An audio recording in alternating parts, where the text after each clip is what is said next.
오늘 우리에게 주시는 하나님의 말씀은 누가복음 17장 11절에서 19절 말씀입니다. 교독하실 때에 제가 먼저 읽겠습니다. 예수께서 예루살렘으로 가실 때에 사마리아와 갈릴리 사이로 지나가시다가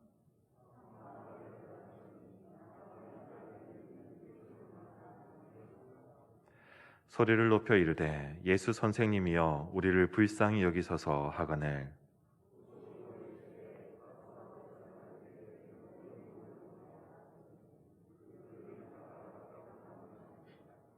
그 중에 한 사람이 자기가 낳은 것을 보고 큰 소리로 하나님께 영광을 돌리며 돌아와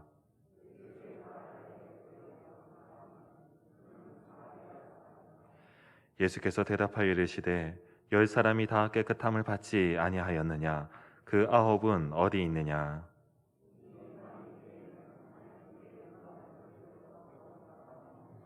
함께 있습니다. 그에게 이르시되 일어나 가라 내 믿음이 너를 구원하였느니라 하시더라. 아멘. 오늘 이 영상을 찍는 시간은 8월 14일입니다. 여러분에게는 지나간 어제이죠. 그러나 어제나 오늘이나 영원토록 변함없으신 동일하신 우리 하나님께서 말씀을 통해서 역사하실 것을 믿고 이 말씀을 전합니다. 우리 인생에는 굴곡이 있습니다. 우리가 생각하지 못했던 위기를 맞을 때도 있습니다. 오늘 말씀 속에 있는 나병 환자를 생각해 봐도 그렇습니다. 어느 날 피부에 뭔가가 생깁니다. 그리고 그것이 피부 전체에 번져 나갑니다. 그 병이 나병이라고 하는 것을 알았을 때에 이 사람의 마음은 받은 충격은 정말 표현할 수 없을 정도로 큰 것이었을 것입니다. 나병은 그 당시에 가장 좋지 않은 가장 위험한 병 중에 하나였습니다.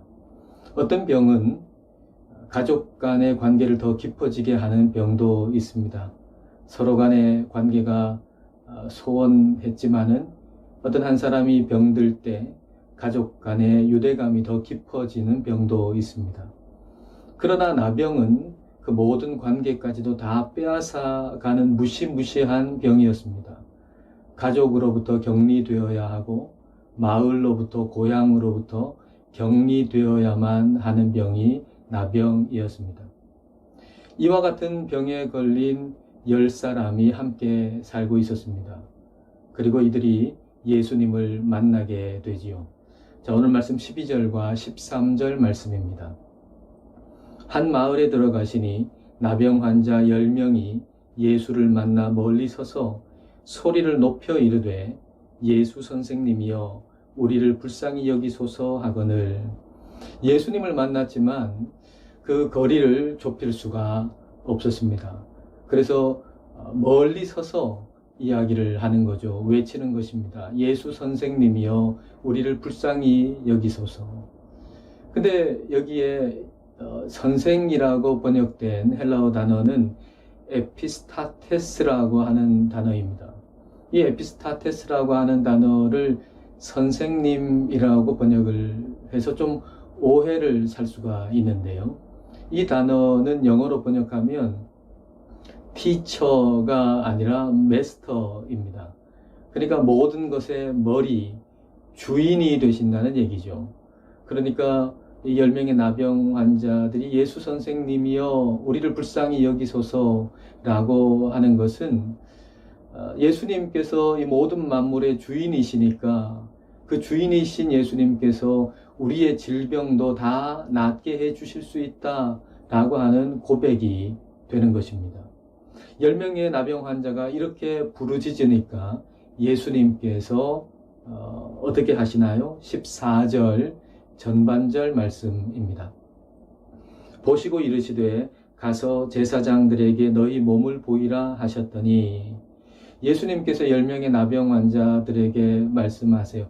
가서 제사장들에게 너희의 몸을 보이라 라고 말씀하십니다.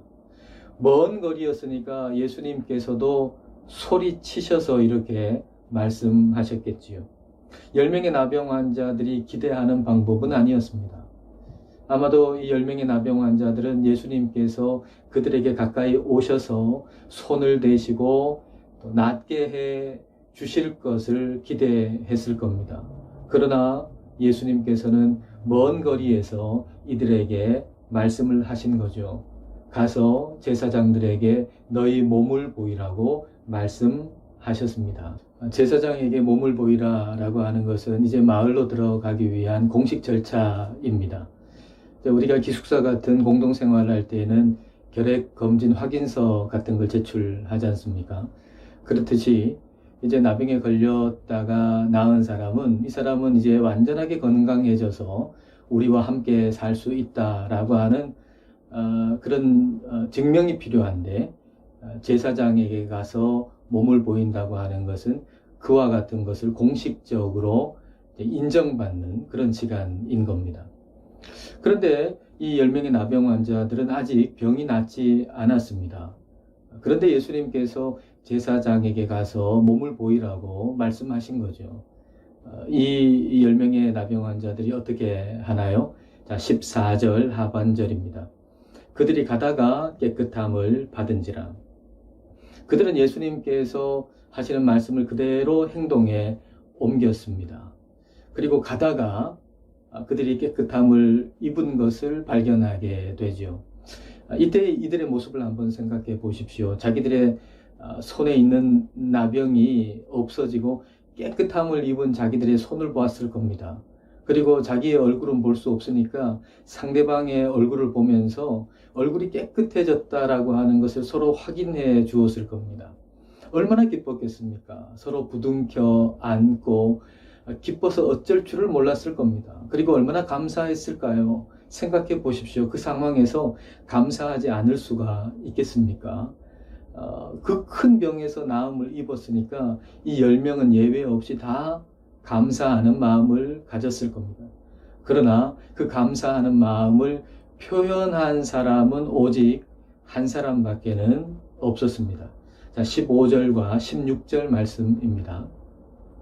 그 중에 한 사람이 자기가 나은 것을 보고 큰 소리로 하나님께 영광을 돌리며 돌아와 예수의 발 아래에 엎드려 감사하니 그는 사마리아 사람이라.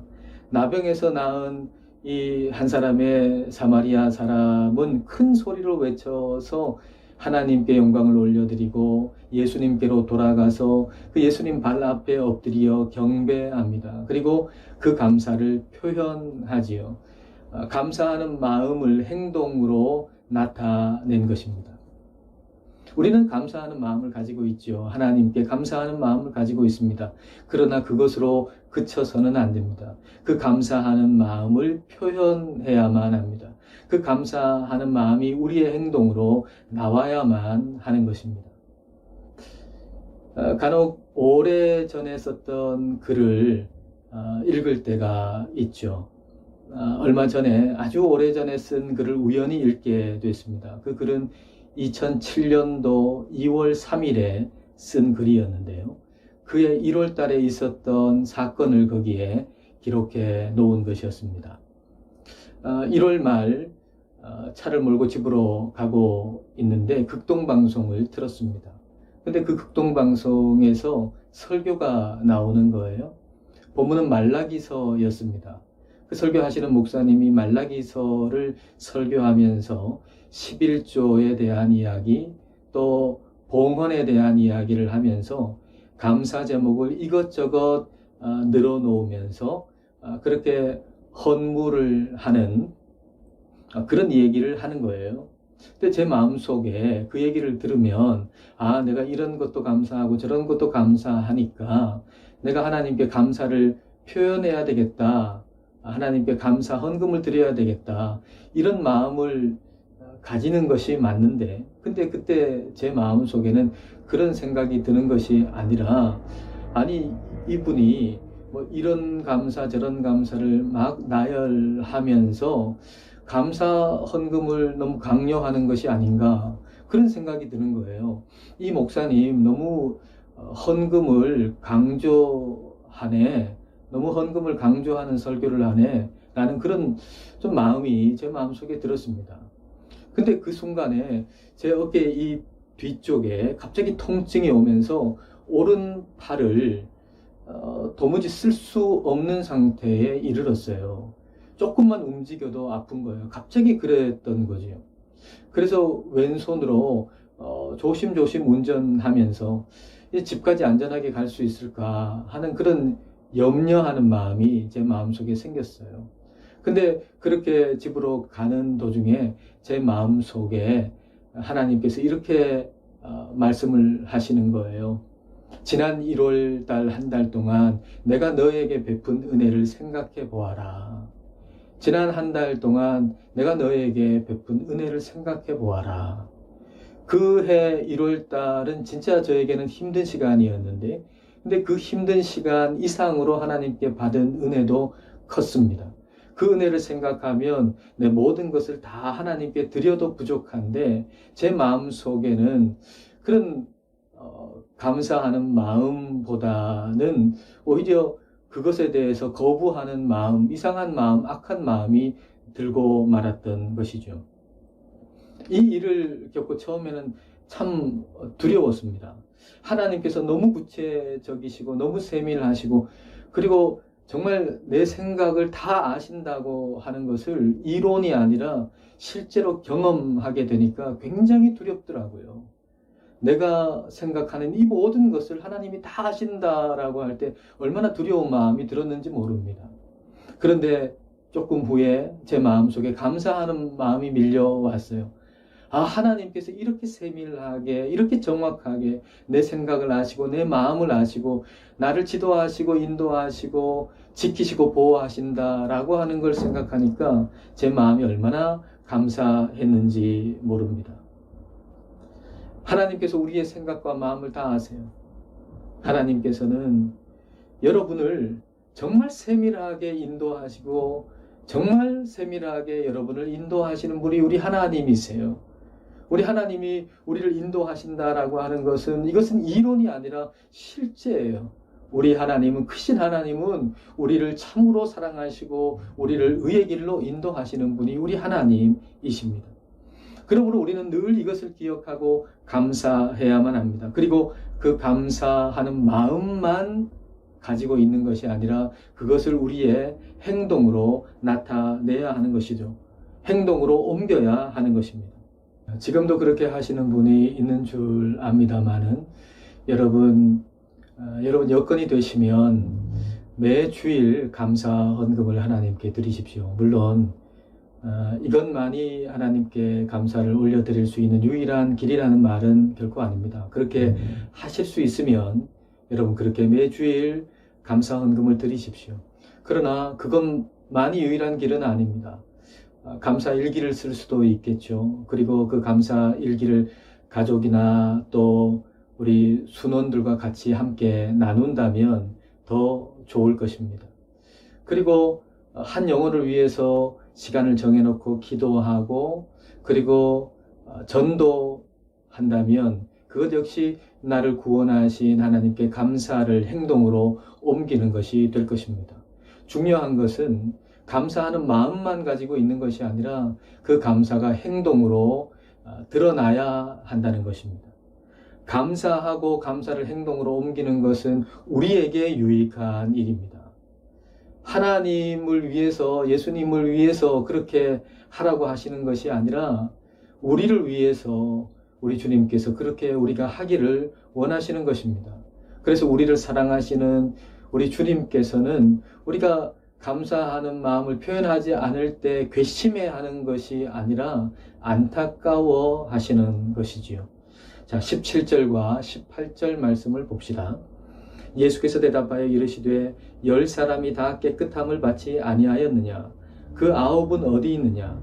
이 이방인 외에는 하나님께 영광을 돌리러 돌아온 자가 없느냐 하시고, 예수님은 9명이 어디 있느냐고 찾으십니다. 물론 이들은 감사하는 마음을 가졌습니다. 생각해 보십시오. 그 큰 병에서 나음을 입었는데 감사하는 마음이 없다면 어떻게 사람이겠습니까? 근데 이들의 문제는 감사하는 마음은 가졌는데 그 감사를 행동으로 나타내지 않았다라고 하는 것입니다. 자, 그렇다면 한번 생각해 보십시다. 왜 10명 중에 9명은 감사하는 마음을 가졌지만 그것을 행동으로 나타내지 않았고, 그 중에 1명은 왜 감사하는 마음을 행동으로 표현했을까요? 이유를 생각해 볼 때 얻게 되는 답은 목적이 무엇인가 하는 것입니다. 목적이 우리의 행동을 결정합니다. 이 10명의 나병 환자들이 나음을 입기 전에 한 행동을 한번 보십시오. 그들은 예수님을 만나서 소리 질러 부르짖어서 우리를 불쌍히 여겨달라고 했습니다. 그리고 예수님께서 제사장에게 가서 몸을 보이라고 했을 때 그들은 걸어서 그렇게 움직였습니다. 치유가 목적인 사람이라면, 병을 낫게 해주시는 치유하는 분이 계시다면 그분에게 부르짖지 않겠습니까? 그리고 치유하시는 분이 이렇게 하라고 말씀하시면 그렇게 하지 않겠습니까? 치유가 목적인 사람이라면 누구든지 그 10명의 그 나병 걸린 사람들은 예수님께서 하신 말씀 그대로 한 것이지요. 그러나 치유받고 나서가 문제입니다. 이제 치유가 목적인 사람은 치유받은 다음에는 예수님께서 원하시는 행동을 할 수가 없습니다. 치유받고 나서도 예수님께서 원하시는 행동을 하려면 치유라고 하는 목적 이상의 목적을 가져야만 하는 것입니다. 이 한 명의 사마리아 사람은 치유 이상의 목적을 가지고 있었던 것이죠. 치유 이상의 목적, 바로 치유하시는 예수님이 목적이 된 것입니다. 그래서 나음을 입고 나서 오히려 더 예수님께 가까이 나아가는 것입니다.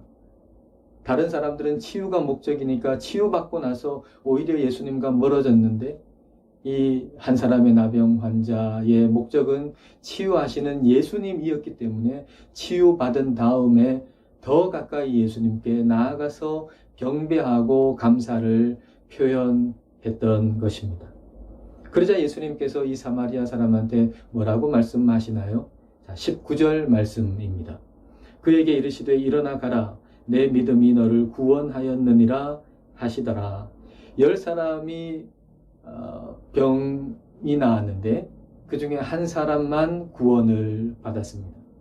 구원받았다라고 하는 것은 내 인생의 목적이 예수님이 되었다라고 하는 얘기입니다. 내 인생의 목적이 내가 아니라 예수님이 되었다라고 하는 것이 바로 내가 구원받았다라고 하는 의미입니다. 우리 모두는 다 죄인입니다. 우리가 죄인이라고 하는 얘기는 우리 모두는 나를 창조하신 하나님을 위해서 살 수 없는 존재라고 하는 얘기죠. 내 노력으로, 내 힘으로 내가 나를 창조하신 하나님을 위해 살 수 있는 그런 사람은 없다는 거예요. 오직 우리 하나님의 은혜로, 우리 하나님을 믿는 믿음으로 우리는 우리 주님을 목적으로 하는 삶을 살아갈 수가 있게 되는 것입니다. 그리고 주님이 목적일 때, 내 삶에 주님이 목적일 때, 우리 예수님이 목적일 때 우리는 모든 삶에서 의미를 발견할 수가 있습니다. 내가 목적이면 의미를 찾을 수 없는 순간이 우리 인생 가운데 찾아옵니다. 내 인생이라고 하는 책의 제목이 내 성공, 내 안락, 내 건강이라고 한다면 우리가 인생에서 실패하고 또 질병에 들었을 때에는 의미를 찾을 수가 없습니다. 의미를 발견하지 못하면 우리는 살지 못합니다. 의미를 찾는다는 것, 의미를 안다는 것, 그것은 우리의 인생에 매우 중요한 일입니다. 출애굽기 32장에 보면 이 모세가 두 돌판에 하나님의 그 십계명이 새겨진 두 돌판을 가지고서 그 시내산에서 내려오다가 그 금송아지를 만들어 놓고 춤을 추고 있는 그 이스라엘 백성들의 모습을 볼 때에 그 두 돌판을 던져서 산산조각 낸 그런 기록이 있습니다. 근데 이 내용에 대해서 유대인들 사이에 전해 내려오는 이야기가 있습니다. 그것은 성경 이야기가 아니고요. 유대인들 사이에 전해 내려오는 이야기입니다. 모세가 그 두 돌판에 하나님의 말씀이 새겨졌는데, 근데 그 두 돌판은 굉장히 무거운 돌이었다는 겁니다. 근데 굉장히 무거운 돌이었음에도 불구하고 그 돌을 들고서 그 시내산에서 험한 길을 내려왔다는 거죠. 근데 힘들지 않게 내려올 수 있었던 이유는 그 두 돌에 하나님의 말씀이 새겨져 있었기 때문입니다. 근데 그렇게 하나님 말씀이 새겨져 있는 두 돌판을 가지고서 내려왔는데, 이 금송아지를 만들어 놓고 그걸 섬기는 사람에게 갔을 때에 그 돌에 새겨진 하나님의 말씀이 싹 사라졌다는 겁니다. 그러니까 그 돌이 그냥 평범한 돌이 되고 만 거지요.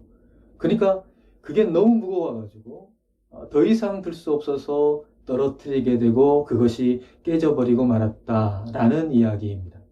여러분, 이 얘기가 우리에게 가르쳐 주는 게 뭘까요?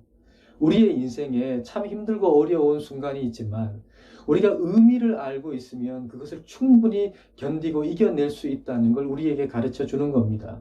그러나 의미를 찾지 못한다면 너무 힘들고 어려워서 주저앉을 수밖에 없다는 거죠. 우리 인생에 무거운 돌 같은 것이 우리의 삶에 얹어질 때가 있잖아요. 도무지 옮길 수 없는, 도무지 들고 갈 수 없는 그런 무거운 돌이 우리에게 얹어질 때가 있습니다.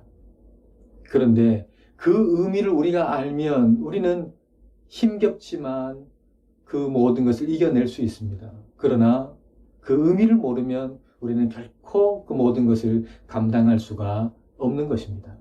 오늘의 고난, 질병, 위기가 어떤 의미인지 알지 못하면 우리는 그것을 감당해낼 수가 없습니다. 그러나 그 의미를 우리가 알게 될 때 아무리 어려워도 우리는 감당해낼 수가 있게 되는 거죠. 목적이 의미를 결정합니다. 목적이 나이면 내 성공, 내 건강, 내 안락이 제목이 된 책을 써 나가는 것이고, 그 책에 하나님은 보조 역할을 할 뿐인 것이죠. 그래서 내가 목적이 되면 내가 성공하지 못하거나 실패하거나 그리고 병들었을 때 우리는 의미를 찾을 수가 없는 겁니다. 하나님을 원망하게 되는 거죠. 그리고 우리의 신앙생활마저도 의미가 없다고 생각하고 마는 것입니다. 그러나 하나님이 목적이면 우리는 의미를 발견할 수가 있습니다. 하나님이 목적이라고 하는 것은 하나님의 이야기에 내가 속해 있다고 하는 것이죠. 하나님의 이야기 속에 내 인생이 한 챕터가 되는 것입니다. 그리고 내 인생 가운데 고난의 시간은 그 한 챕터 속에 한 대목, 한 문장인 것이죠. 그 한 문장만 빼놓고 보아서는 결코 그 한 문장에 내 삶의 고난의 의미를 결코 알 수가 없습니다. 전체의 이야기 속에서 봐야, 하나님의 이야기 속에서 봐야 그 한 대목, 한 문장의 의미를 제대로 알 수가 있는 것입니다. 하나님 우리를 사랑하셔서 독생자 예수님을 이 땅에 보내주셨고, 예수님께서 십자가에서 죽으시고 부활하심으로 모든 사람이 다 구원 얻기를 원하십니다. 하나님의 이 구원의 이야기 속에 내 인생이 들어있는 것입니다. 우리의 삶의 고난과 질병도 바로 이 하나님 이야기의 한 대목, 한 문장인 것입니다. 우리의 질병과 우리의 고난이 하나님의 크신 구원의 이야기의 한 부분, 한 문장이라고 하는 것을 알 때 우리는 비로소 그것의 의미를 알 수가 있는 것입니다. 나의 고난과 아픔, 고통을 통해서 하나님께서 나를, 그리고 나의 가족을, 그리고 다른 사람들을 구원하시는 구원의 이야기를 쓰시고 계신다라고 하는 것을 우리가 알 때 우리에게 아주 무거운 짐이 있을지라도, 우리에게 무거운 고통이 있을지라도 우리는 그것을 감당해낼 수 있는 힘이 생기는 것입니다. 예수님을 믿으십니까? 그럼에도 불구하고 인생의 위기 가운데서 의미를 잃고 계십니까? 그렇다면 목적이 무엇인가 한번 점검해 보십시오. 내가 목적이면, 내 성공, 내 안락이 목적이면 실패했을 때, 그리고 병들었을 때 의미를 잃고 말 것입니다. 사는 것이 목적이면 죽을 때는 의미를 잃고 말 것입니다. 그러나 예수님이 목적이면 죽는 것도 유익합니다. 예수님이 우리의 목적이 되면 우리가 살고 죽는 모든 일에서 우리는 의미를 잃지 않게 될 것입니다. 예수님을 믿으십니까? 그런데 신앙인으로서의 행동이 여러분에게 없고 무기력한 상태에 있습니까? 그렇다면 목적이 무엇인가 한번 점검해 보십시오. 내 성공이 목적이고 내 치유가 목적이면, 성공하고 나면, 치유받고 나면 더 이상 신앙인의 행동은 멈추어지고 말 것입니다. 그러나 예수님이 목적이면 우리는 끝까지 행동하는 신앙인으로 살아갈 수가 있게 될 것입니다. 저와 여러분은 구원받은 사람입니다. 구원받은 사람은 예수님이 목적인 사람입니다. 그리하여 우리가 끝까지 예수님을 목적으로 하여 살아가서 어떤 상황에서도 의미를 잃지 아니하고 끝까지 행동하는 신앙인으로 살아갈 수 있기를 주님의 이름으로 축복합니다. 이 시간 기도하십시다. 이 시간 기도하실 때 내 이야기의 한 챕터에 하나님이 등장하는 것이 아니라 하나님의 구원의 이야기에 내 인생이 한 챕터임을 기억합시다. 그리고 그 한 챕터 중에 한 대목, 한 문장이 우리 인생의 고난, 고통, 질병 등과 같은 위기라는 것을 기억합시다. 이 문장만 떼어놓고서는 의미를 발견할 수 없지만 하나님의 구원의 이야기 속에서 의미를 찾을 수 있음을 생각하면서 어떤 순간에도 의미를 잃지 않고 살기를 기도합시다.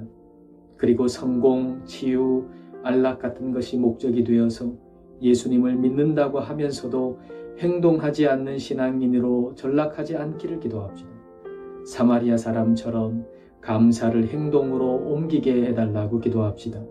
예수님이 목적이 되어서 인생 끝까지 주님께로 가까이 나아가는 행동하는 신앙인으로 살게 해달라고 이 시간 함께 기도하겠습니다.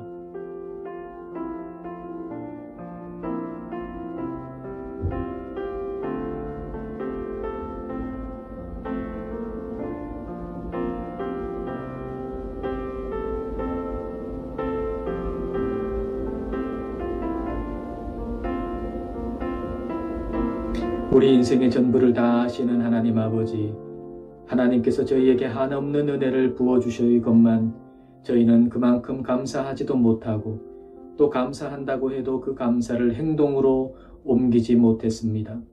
저희들을 용서하시고 불쌍히 여겨 주옵소서. 내 성공, 내 건강, 내 안락이 목적이 아니라 하나님이 목적이 되어 살게 하셔서 인생 끝까지 주님께로 가까이 나아가는 행동하는 신앙인이 되게 하옵소서.